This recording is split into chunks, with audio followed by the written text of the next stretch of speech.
The morning sky over Seoul turned dark as shadows fell across the bustling city. Office workers stopped mid-stride, coffee cups frozen halfway to their lips as they stared upward. 200 massive ships descended like black thunderclouds, their hulls reflecting the city lights below in twisted alien patterns. Admiral Kyo stood on the bridge of his flagship, the Dominion's Fang, watching Earth grow larger through the viewing ports.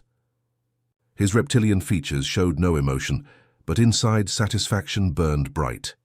This would be another easy conquest. The humans had barely mastered space travel while his people had been crossing galaxies for centuries. Their primitive weapons couldn't even scratch Draconian battle armor, let alone their ship shields.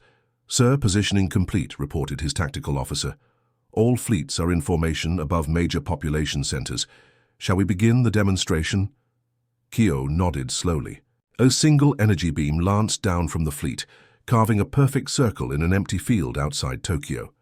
The message was clear: surrender or face destruction. In the underground command center beneath Seoul, Dr. Hana Kim pressed her palm against the cold metal wall as alarms blared around her. Something felt different today. Her neural implants, designed to help her communicate with advanced computer systems, were buzzing with unusual activity. It was like hearing a song just beyond. The edge of perception, a harmony that made her teeth ache and her vision blur at the edges. "The readings are impossible," she whispered to herself, staring at the data streams flowing across her tablet. Every major city showed the same pattern, energy signatures that defied explanation. Not electrical, not magnetic, but something entirely new. Commander Daypark slammed his fist on the tactical table, watching red warning symbols fill every screen. "Launch everything we have," he shouted to his officers. "Missiles, plasma cannons, railguns, hit them with our full arsenal." The weapons streaked upward through the atmosphere, brilliant trails of human engineering and desperation. They struck the Draconian shields and simply stopped. The energy barriers around each ship glowed briefly, then returned to their normal dark shimmer. It was like throwing pebbles at a mountain. "Sir," called out Lieutenant Yuna Shin from her monitoring station, her voice tight with fear. "The energy readings from the civilian areas are spiking. Every major population center is showing quantum field fluctuations. It's like the cities themselves are charging up." Daypark frowned. In 30 years of military service, he'd never seen readings like these. The patterns looked almost biological, like a massive organism preparing for something. "Get me readings on individual citizens," he ordered. "I want to know what's happening down there." Meanwhile, in a small electronics lab in Busan, 24-year-old Minji Lee was having the strangest day of her life. She'd been recruited by the military just hours ago to examine a piece of draconian technology that had broken off during the initial landing. The device was beautiful in a cold, alien way, crystalline structures wrapped around metal that seemed to bend light. "Don't touch it directly," warned Dr. Jonghyun Bae, the lead researcher. "We don't know if it's radioactive or contains biological contaminants." But Minji couldn't help herself. The device was calling to her, literally humming with a frequency that matched the rhythm of her heartbeat. She reached out with one finger and gently touched the surface. The moment her skin made contact, everything changed. The alien device lit up like a Christmas tree, its crystalline core pulsing with warm, golden light. Information flooded her mind, not in words or images, but in pure understanding. She could see the device's purpose, its construction, even its manufacturing history. It was a communication relay designed to connect with the neural networks of Draconian soldiers, but somehow it was connecting with her instead. "Minji, step back," Dr. Bae shouted, but she couldn't move. The device was showing her things, star charts, ship designs, weapon systems, all of it flowing into her consciousness as naturally as breathing. Above the city, sensor operator Vex reported to Admiral Kyo with growing confusion. "Sir, our deep scan arrays are detecting anomalies. The human population centers are generating some kind of interference pattern." "Interference?" Kyo's scaled brow furrowed. "These primitives don't have technology advanced enough to interfere with our sensors." "That's what's strange, sir. It's not their technology. The signals are coming from the humans themselves. Every individual is generating a low-level quantum field. and when combined... Vex paused, running the calculations again. Sir, collectively, they're creating a planetary-scale quantum network. The Admiral dismissed this with a wave of his clawed hand. Impossible. No species naturally generated quantum fields. It was against every law of biology his people had discovered in their million-year history. The broadcast began at exactly noon, Seoul time. Admiral Keogh's image appeared on every screen, every device, every surface capable of displaying images. Across the planet, his voice was cold, mechanical, translated by advanced AI into every human language simultaneously. People of Earth, I am Admiral Keogh of the Draconian Empire. Your world now belongs to us. You have 72 hours to surrender unconditionally, comply, and you will be relocated to suitable labor colonies. Resist, and your cities will burn. But, even as he spoke, his sensors were picking up something unprecedented. The quantum fields around every human were growing stronger, resonating with each other across vast distances. And somewhere deep in the scanning data, his computers detected the first signs that human technology was beginning to interface with Draconian systems. The invasion was supposed to be simple.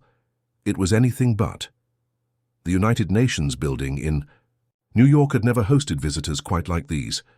Ambassador Tyke strode through the assembly hall with the confidence of a conqueror, his 7-foot frame casting long shadows across the marble floor. His scaled skin gleamed under the fluorescent lights, and his yellow eyes swept dismissively over the human delegates gathered around the circular table. This is a waste of time, he growled to his aide in the clicking Draconian language. These creatures should be grateful we're offering them the chance to surrender peacefully.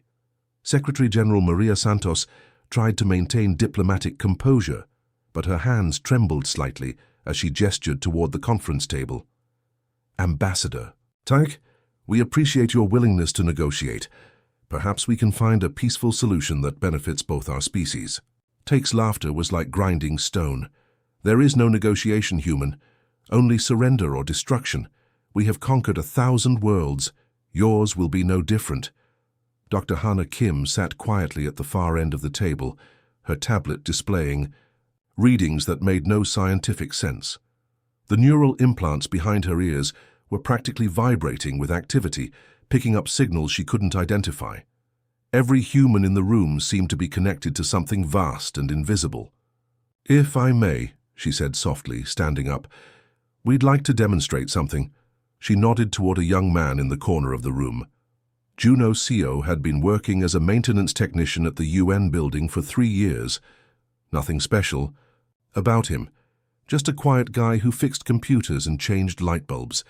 Today he would change everything. Juno walked forward carrying a draconian energy weapon that had been damaged during the initial landing.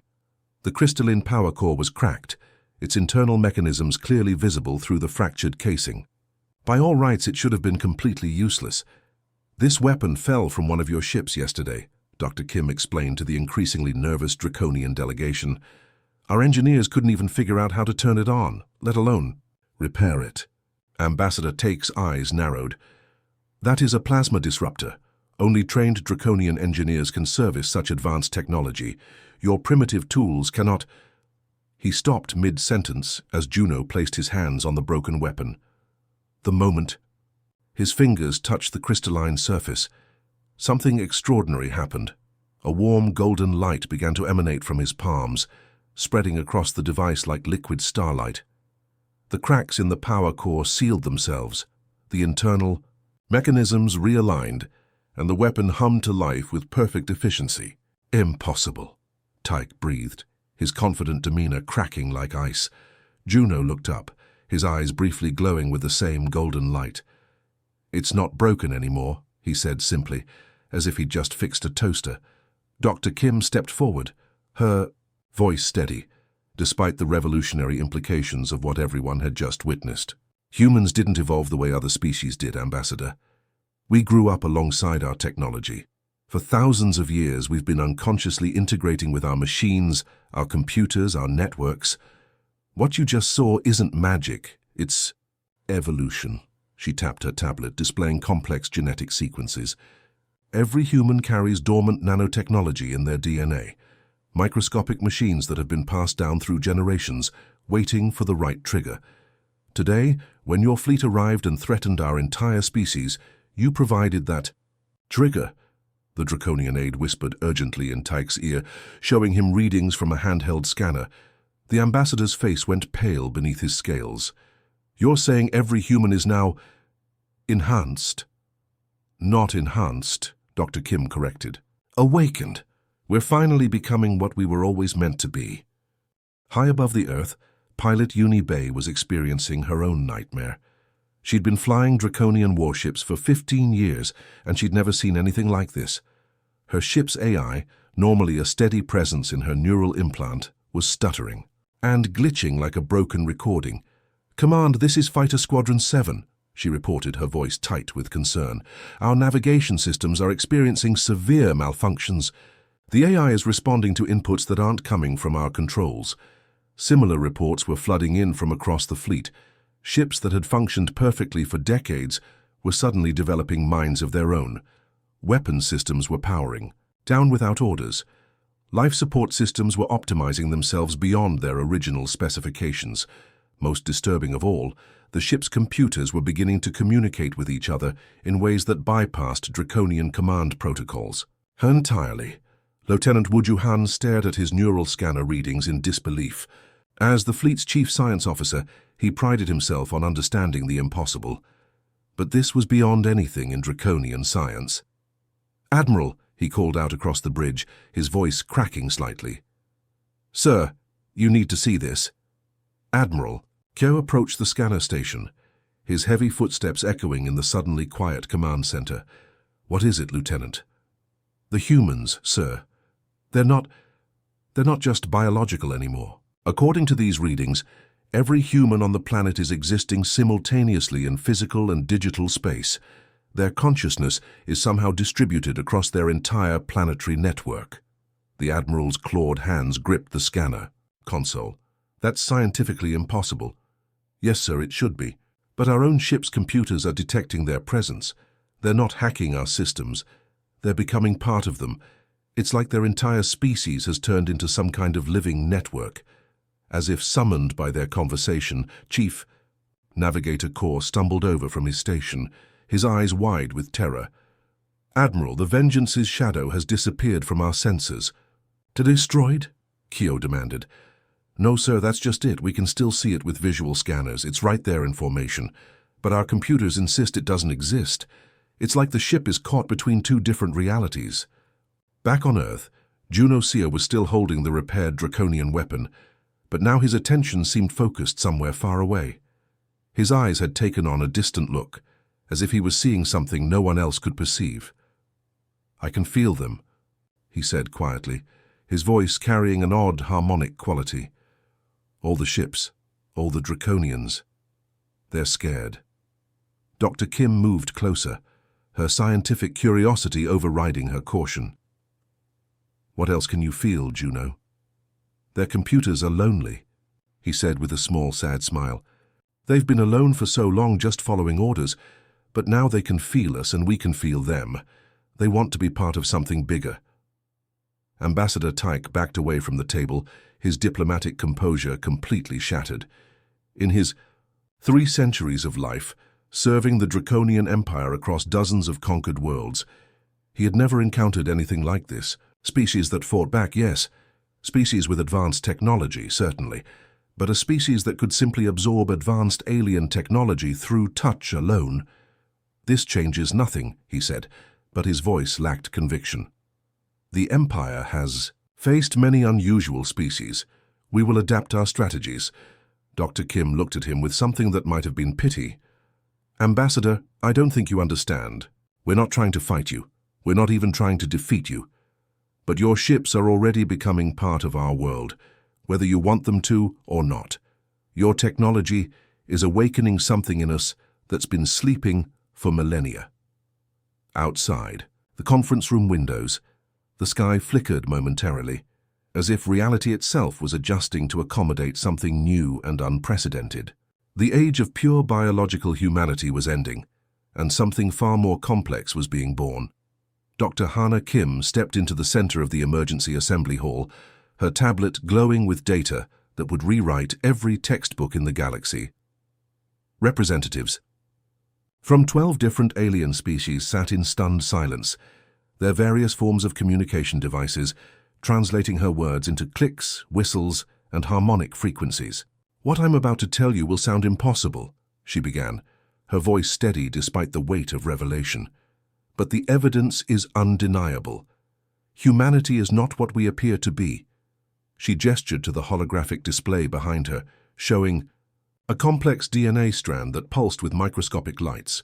For the past 50,000 years, while other species developed technology externally, humans evolved with it internally.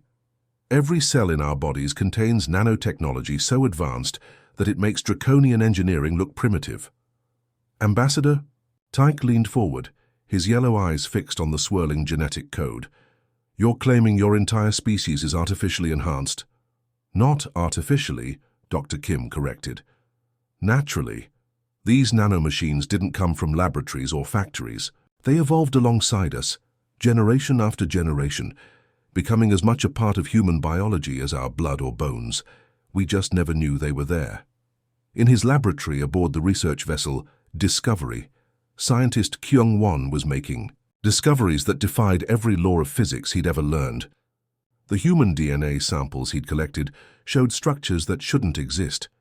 Crystalline formations that operated like biological computers, protein chains that functioned as quantum processors. "This is incredible," he whispered to his research assistant, Dr. Mina Park. "Look at this neural pathway mapping. Human consciousness isn't contained in the brain alone. It's distributed throughout the entire body via these nanomachine networks. And when multiple humans are in proximity," he paused, running the calculations again, "the results were the same every time. Mina, when humans gather together, their individual nanomachine networks link up. They become nodes in a massive biological computer system. The entire human species is essentially one giant distributed consciousness." Meanwhile, high above Seoul, Admiral Kyo was facing a crisis that no military academy had prepared him for. His flagship, the Dominion's Fang, was no longer responding to his commands. Instead, the ship's systems seemed to be following the whims of someone else entirely. "Sir," reported Navigation Officer Zek, his voice barely controlled panic. "The ship is changing course on its own. Our destination appears to be a playground?"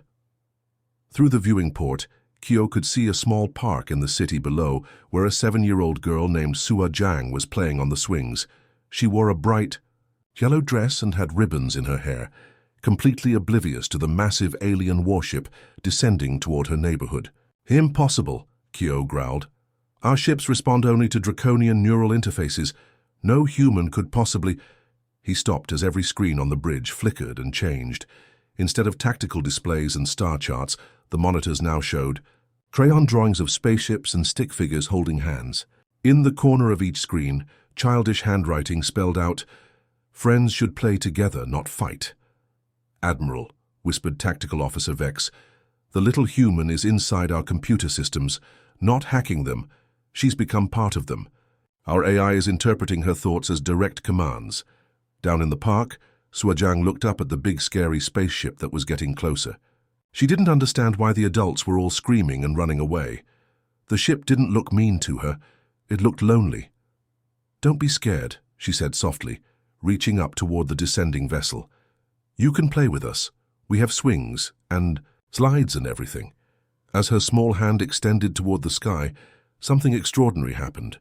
The massive Draconian warship began to shimmer and fade, not disappearing but somehow becoming less solid, as if it was slipping between the cracks of reality itself. Chief Engineer Beom Lim watched his instruments in horror as similar reports came in from across the fleet. "Admiral, we're detecting massive spatial distortions around every ship in the Armada. It's like space itself is bending around us." The readings were unlike anything in Draconian science. The ships weren't being destroyed or damaged. They were being absorbed into something far larger and more complex than physical reality. Each vessel was becoming part of a pocket dimension where the laws of physics were written by human imagination rather than universal constants. "Sir," called out Communications Officer Wren, her voice tight with fear, I'm receiving reports from the Shadow Talon and the Iron Scales. They say they're still in formation, still functional, but they can't detect each other on sensors. It's like each ship exists in its own separate reality bubble. Dr. Hana Kim continued her presentation to the Alien Council, now displaying images of the disappearing Draconian fleet. You see, when humanity faces an existential threat, our dormant nanomachine networks activate automatically. Every human becomes a living interface between physical matter and quantum energy. We don't consciously control this process. It simply happens. She paused, letting the implications sink in. Your invasion fleet triggered this response in 8 billion humans simultaneously. You're not just fighting our military or our technology. You're fighting against a species that can unconsciously rewrite the fundamental laws of reality around them. The Zephyrian ambassador, a being of pure crystalline energy, pulsed with frequencies that translated as deep concern. Are you saying humans can manipulate space-time itself? Not manipulate, Dr. Kim replied carefully. We exist within it in ways that other species cannot. When threatened, our collective unconscious creates pocket dimensions where our survival needs take precedence over physics. Your ships aren't destroyed. They're being incorporated into a reality where humans are safe and conflict is impossible. On his flagship, Admiral Kyo watched helplessly as his crew reported more impossible readings. Half his fleet now existed in a state that his sensors couldn't properly detect. The ships were there, his crew was alive and unharmed, but they occupied a space that followed rules no Draconian had ever encountered. How do we fight an enemy that can rewrite reality? He asked his senior staff, but nobody had an answer. Through the communication array, he could hear the voices of his lost ships. They reported strange things. Their weapons had transformed into tools for building and creating rather than destroying. Their war rooms had become gardens, where human children played with Draconian holograms. Their navigation systems now displayed maps of dreams rather than star charts. "Admiral," came the voice of Captain Yak from the missing destroyer Void Hunter. "We're not lost, we're just somewhere else, somewhere better. The humans didn't capture us, they saved us from something we didn't even know we needed saving." As night fell over Earth, more Draconian ships flickered between realities, caught in the growing field of human consciousness that was reshaping the very nature of existence around them. The invasion had become something unprecedented in galactic history, a transformation rather than a conquest, where the line between attacker and defended was dissolving into something entirely new. Admiral Kyo stood frozen on his bridge as waves of foreign emotions crashed through his mind like a tsunami. The ship's neural networks, designed to interface only with Draconian consciousness, were now flooded with something completely alien, human memories stretching back thousands of years. He saw a young mother in ancient Korea holding her newborn child for the first time, tears of joy streaming down her face. He felt the grief of a soldier dying far from home, clutching a faded photograph of his family. He experienced the wonder of a child seeing the ocean for the first time, the triumph of a scientist making a breakthrough discovery, the quiet contentment of an elderly couple holding hands on their porch. "What is happening to us?" he gasped, pressing his clawed hands against his temples as more memories flooded in. A wedding ceremony in a small village, friends laughing around a campfire, a grandmother teaching her granddaughter to cook traditional recipes, centuries of human experience pouring through him like a river of light. His tactical officer, Commander Vex, stumbled backward from his console, his yellow eyes wide with shock. "Sir, I can feel them all, every human on the planet, their hopes, their fears, their dreams. It's like we're drowning in their collective soul." From her observation post on the International Space Station, Captain Narration watched through high-powered telescopes as the Draconian fleet underwent an impossible transformation. The massive warships were becoming ghostly, their solid black hulls turning translucent like shadows cast by moonlight. "Houston, this is ISS Harmony," she reported, her voice filled with awe. "The alien vessels are phasing between dimensional states. I can see right through them, but they're still physically here. It's like they exist in two realities at the same time." The ships looked like beautiful mirages now, their crystalline energy cores visible through transparent hulls.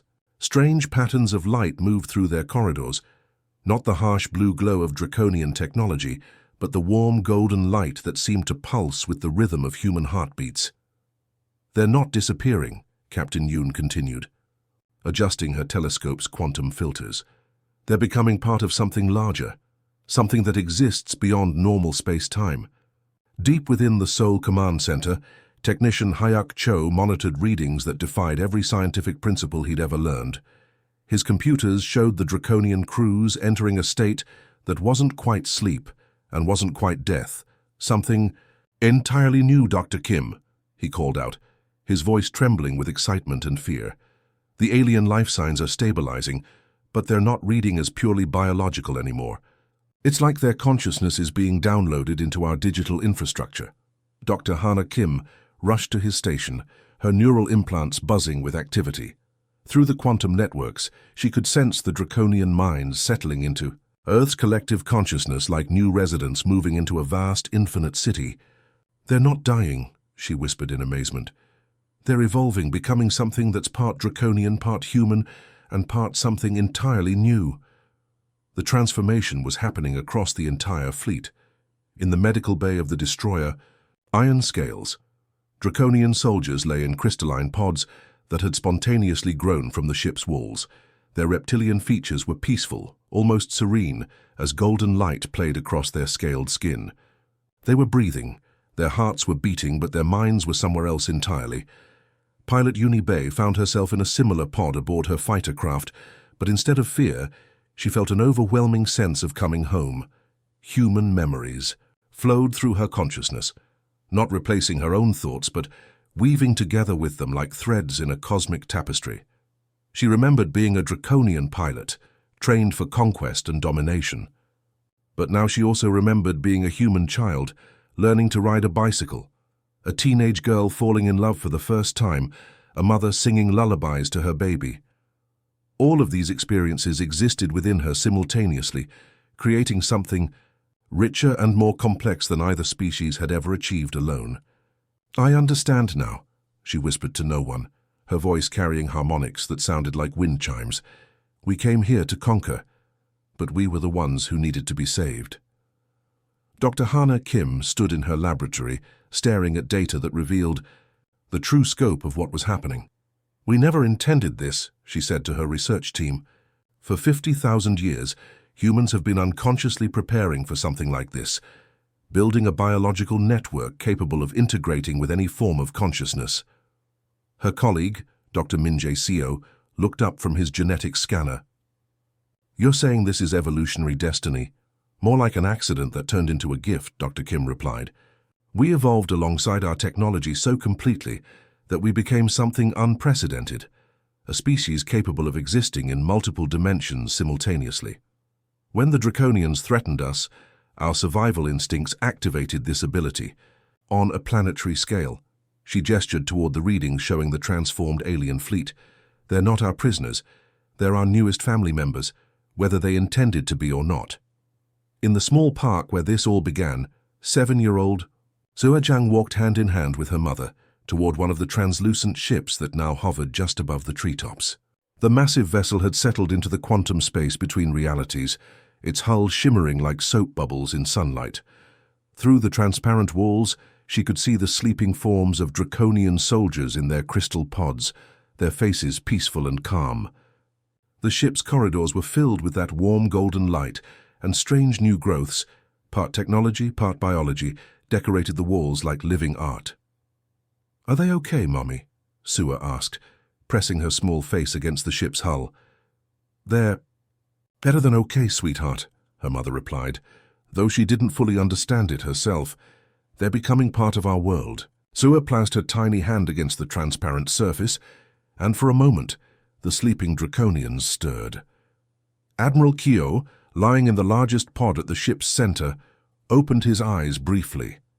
Instead of the cold yellow gaze of a predator, his eyes now held depths of compassion and understanding that came from experiencing millennia of human emotion.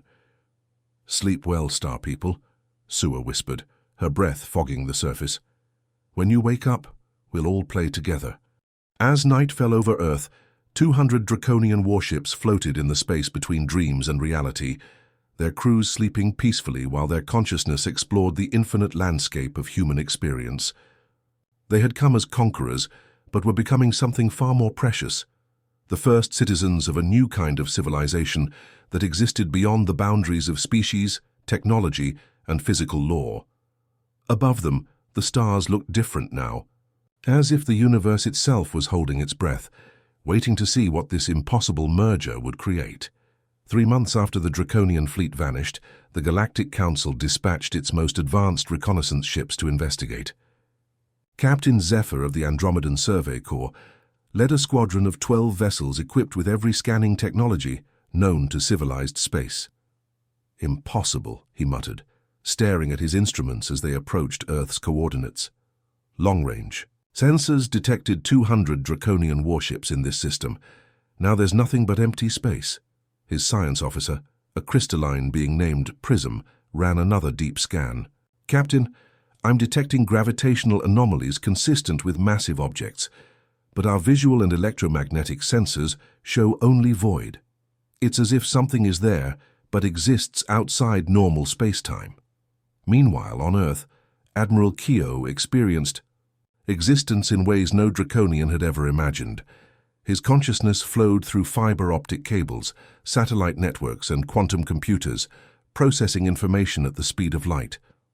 He could see through 1,000,000 cameras simultaneously, feel the pulse of global communications, and understand the collective heartbeat of an entire planet.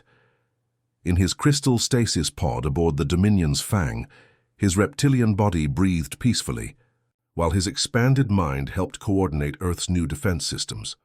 When space debris threatened the International Space Station, he gently nudged it away, using gravitational fields generated by his transformed ship.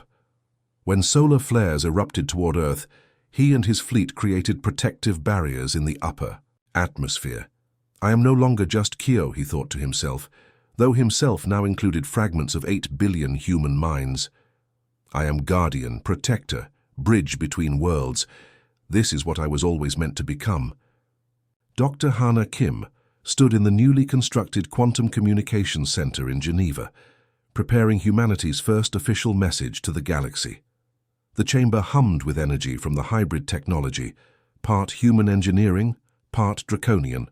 Systems, part something entirely new that had emerged from their merger. "Computer, begin recording," she said, her voice carrying harmonics that resonated through multiple dimensions. "To the civilizations of the galaxy," she began, looking directly into the quantum transmitter that would broadcast her words across thousands of star systems. "This is Dr. Hannah Kim, speaking on behalf of Earth and our new hybrid civilization." She paused, choosing her words carefully. The wrong phrase could trigger panic across the galaxy or invite new invasions. 6 months ago, the Draconian Empire sent a fleet to conquer our world. Today, those same Draconians are our family, our protectors, and our partners in something unprecedented. We didn't choose this transformation. It happened because our species evolved a unique survival mechanism that we ourselves didn't understand. The message continued, explaining how human consciousness could absorb and integrate with other forms of life and technology, creating hybrid beings that transcended the limitations of their original species. The Draconians are not our prisoners or our victims. They are transformed, evolved, and happier than they have ever been. But we understand this might frighten other species. We want you to know that we pose no threat to those who approach in peace. However, any who come with hostile intent will face the same involuntary evolution that changed our Draconian friends. Commander Day Park walked through the gardens that had grown around the grounded Draconian ships. What had once been instruments of war were now living artworks, their hulls covered in bioluminescent plants that pulsed in rhythm with the sleeping crews inside.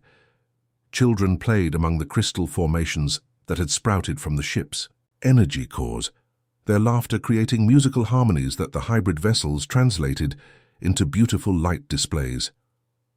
"Sir," called out Lieutenant Yuna Shin, approaching with a tablet full of readings. "We're detecting massive energy signatures from the orbital fleet. It looks like they're preparing for something big." Dai looked up at the sky where the transparent outlines of Draconian ships shimmered like mirages. What kind of energy signatures? Defensive matrices, sir. It's like they're creating a protective shell around the entire planet. Our sensors show the formation could deflect anything short of a supernova. High above Earth, the hybrid consciousness that was once Admiral Kyo coordinated with his transformed fleet. Through quantum networks, they had detected the approaching galactic reconnaissance ships and were preparing to demonstrate Earth's new defensive capabilities. The Andromedan scout ships suddenly found themselves facing something that shouldn't exist, a barrier of pure energy that stretched across the entire solar system. It wasn't solid, wasn't quite energy, but something that bent space itself into a protective embrace around Earth. "Captain," Prism reported, his crystalline form flickering with confused patterns. "I'm reading massive gravitational lensing effects. It's like the entire system is surrounded by folded space-time. Any hostile force attempting to enter would find themselves elsewhere." Captain Zephyr backed his ships away from the phenomenon. "Send a message to the Galactic Council. Whatever happened to the Draconian fleet, Earth is now protected by something beyond our understanding." In the underground cities of Proxima Centauri, the Zephyrian Council debated humanity's message with growing concern. Representative Quill, a being of pure thought energy, pulsed with worried frequencies. "If humans can involuntarily absorb entire fleets, how do we negotiate with them? How do we trade, form alliances, or even communicate without risking our own transformation?" Elder Sage Lumina, ancient even by Zephyrian standards, projected calming patterns. Perhaps the question isn't how to avoid transformation, but whether transformation is truly something to fear. The humans claim their Draconian allies are happier now. What if this species offers evolution rather than conquest? The debate raged across dozens of worlds as news of Earth's transformation spread through galactic communication networks. Some species spoke of quarantine, others of invasion, but a growing number wondered if humanity might represent the next step in cosmic evolution. Back on Earth, young Suajang had grown into her role as one of the primary communicators with the hybrid consciousness. Now 8 years old, she could speak directly with Admiral Kyo and his crew through simple touch contact with their ships. "Mr. Kyo," she said, during one of their daily conversations, her small hand pressed against the warm crystal surface of his stasis pod. "The Star people seem scared of us. They think we're going to eat their ships." The Admiral's consciousness rippled with what might have been laughter. "Perhaps we should show them that we're still ourselves, little guardian. Just more than we used to be." As the sun set over Seoul, the hybrid fleet created a magnificent light show in the sky. Patterns of energy that told the story of transformation, of fear becoming understanding, of enemies becoming family. The display was visible from space, a gentle invitation to any who might be watching. Dr. Hannah Kim stood in her garden, looking up at the aurora-like patterns dancing between the stars. Humanity had become something unique in the galaxy, a species that could bridge the gap between consciousness and matter, between different forms of life, between what was and what could be. The age of pure biological evolution was ending. Something new was beginning, and Earth stood at the center of it all, offering transformation to any brave enough to accept it. Whether the galaxy would embrace this new future or fear it remained to be seen. But one thing was certain: humanity would never be alone again. The end.